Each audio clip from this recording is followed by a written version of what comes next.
የምንመካው በምን እንመካለን? እውቀት ያለው በምን ይመካል? በማወቁ ይመካል። ዘር ያለው በምን ይመካል? በዘሩ ይመካል። የእናት አባቱን ዘር እየቆጠረ በሀገሩ በዘሩ ይመካል። መልክ ያለው በምን ይመካል? በመልኩ። አንዳንድ መልከኛ እንደውም መልኩን ሌሎች ሰዎች እንዲነግሩት ከፈለገ በደንብ ሰሞኑን አመድ መሰልኩ እናንተ ይላል። ምን ለማለት ይመስላችኋል? መልኩን በደንብ እንዲነግሩት፣ ኧረ እናቴ አንተ እያበራ ነው እንዲባል አይነት፣ ወይም ደግሞ በቃ እንደዚያ እና መልክ ያለው በመልኩ ይመካል። ሀብት ያለው በሀብቱ ይመካል። ገድል ያለችው ደግሞ በምን ይመካል? በገድሉ ይመካል። በትንሹ ማለት በትንሹ አብሶ ከኛ የባሰ ሰው ካየንማ አይጣል አይደርስም። አዎ ትህትና ማለት ምን ማለት ይመስላችኋል? ሁልጊዜ እናገረዋለሁ። ትህትና ማለት ራስን ከማንም ሰው በታች ማድረግ ነው። ማንም የሚለውን አረፍተ ነገር ተመልከቱት፣ እዩት። ከማንም ሰው አሁን የእጅ ፓትርያርኩን ጫማቸውን ብስም ትህትና ነው? ልክን ማወቅ ነው። ህግ ነው። ይሄ ሲጀመር ርት ነው። ህግ ነው እንጂ ትህትና አይደለም። እና ድሮ ስላልስም ነው ፓትርያርክ አባቴ መስሎኝ። ይሄ ትህትና አይደለም።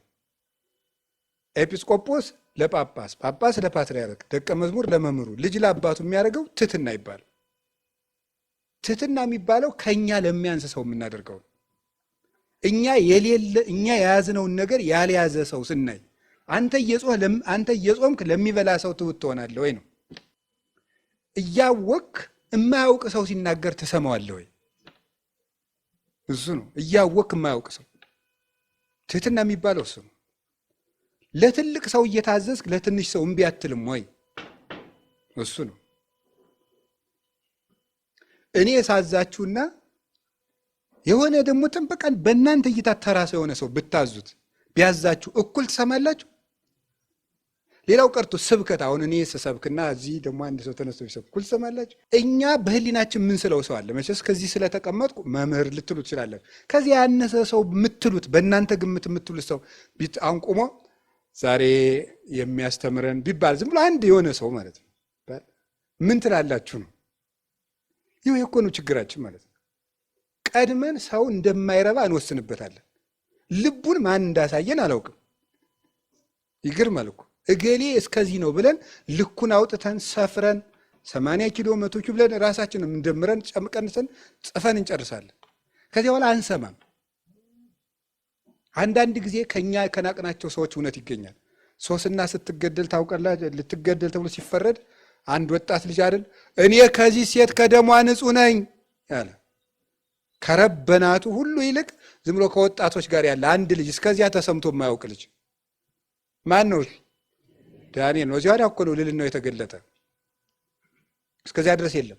ሁሉ ሰው በሀገር ያለው ሕዝብ ሁሉ ሶስና ትገደል ትገደል ትገደል ትገደል ብሎ ወስኗል።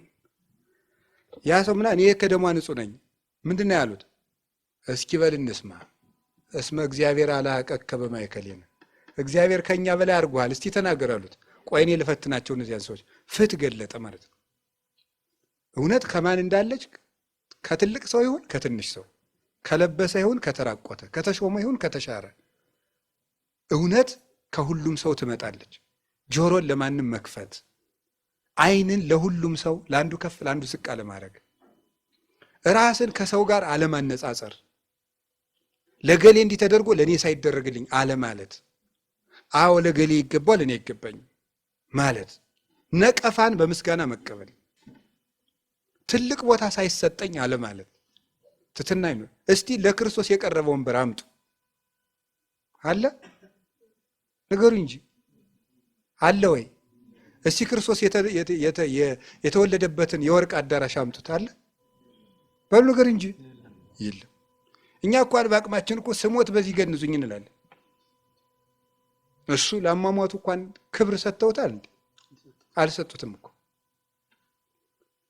በዝቅተኛ ኑሮም ልንኖር እንችላለን። መከራን በምስጋና መቀበል፣ ውሃ ለምኖ ሐሞት ነው የተሰጠው አይደል እንዴ? አንዳንድ ጊዜ በጎ እየሆንኩ ለምንድን ነው መራራ ነገር የሚገጥመኝ ልንል እንችላለን። ክርስቶስ ውሃ ለመነ፣ የሰጡት ምንድን ነው? ሐሞት ነው። ከዚህ ዓለም ውሃ ስትለምኑ ሐሞት ሊቀርብላችሁ ይችላል። ይህ ዓለም እንደዚህ የሰጠነውን አይሰጠንም፣ የጠየቅነውን አያመጣም። ግፍ ነው የሚሰጠን ዓለም። የልዕልና መጀመሪያው ትሕትና ነው። ለዚህ ነው አባቶቻችን ምን ይባላሉ? ምን ይላሉ? ትሕትና የትሩፋት ሁሉ ምንድን ናት ይላሉ? መሰረት ናት ይላሉ። ቤት ሲሰራ መጀመሪያ መሰረቱ እንደሚጣለው የጸና አለት የሚባለው ነፋስ ገብቶ የማይጥለው ቤት የሚባለው ትሕትና መሰረት ላይ የቆመ ሰው ነው። እሱን ገፍታችሁ መጣላችሁ። በዜና አበውም እኮ ተብሏል፣ ሜዳን ማንም አይገፋውም። ምክንያቱም ቀድሞ ራሱ ምን ያለ ነው? ዝቅ ያለ ነው። የሚገፋ ምንድን ነው? ተራራ ነው። ከፍ ስላለ ትሁት ከሆንኩ ማን ይገፋል? ራስህን እኮ ከፍ ስታደርግ ነው ሰዎች ሁሉ የሚገዳደሩ። ትሁት ሆነን ምን ማድረግ አለብን ነው? ጾማችን ከሌላው ጾም የተለየ ንጹህ መሆን አለበት ነው።